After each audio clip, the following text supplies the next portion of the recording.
And shifting focus to the Philippines. President Ferdinand Marcos Jr. has ordered his military to be ready to defend the country alone for up to a month in the event of a war. The presidential directive was made public by the Army Chief General Romeo Brawner Jr.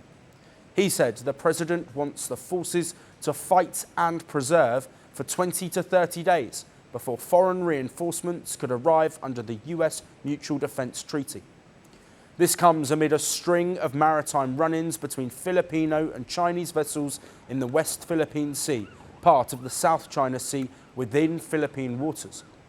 In practical terms, the latest directive means the Philippines must be able to defend itself on land, at sea and in the air for roughly a month before US forces can join the fight. Brawner made the remark at the opening of the Philippines' annual joint military exercise yesterday. The exercise will run till November the 14th. It brings together the Army, Navy, Air Force, Coast Guard and even the Filipino National Police. The Army Chief said the country's allies expect the Filipino forces to fight a potential war by themselves, at least during the opening days. The order applies to about 160,000 active troops. As part of the annual military drills, these troops are training to rely first on domestic assets and coordination, and not on immediate foreign intervention.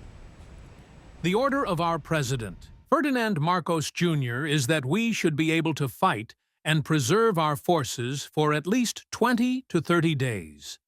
As I have always said, we are already at war. I want us to have that mindset.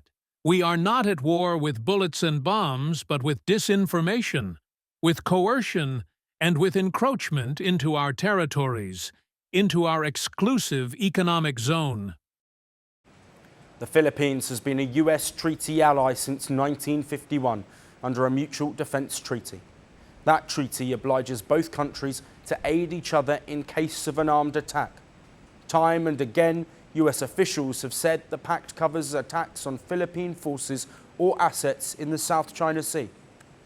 Our storied alliance has never been stronger or more essential than it is today. And together we remain committed to the Mutual Defense Treaty.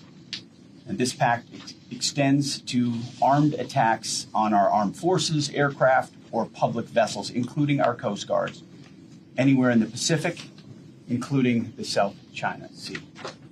The Mutual Defense Treaty, the United States is our only treaty partner, and the Mutual Defense Treaty continues to be the cornerstone of that relationship, especially when it comes to defense and security cooperation.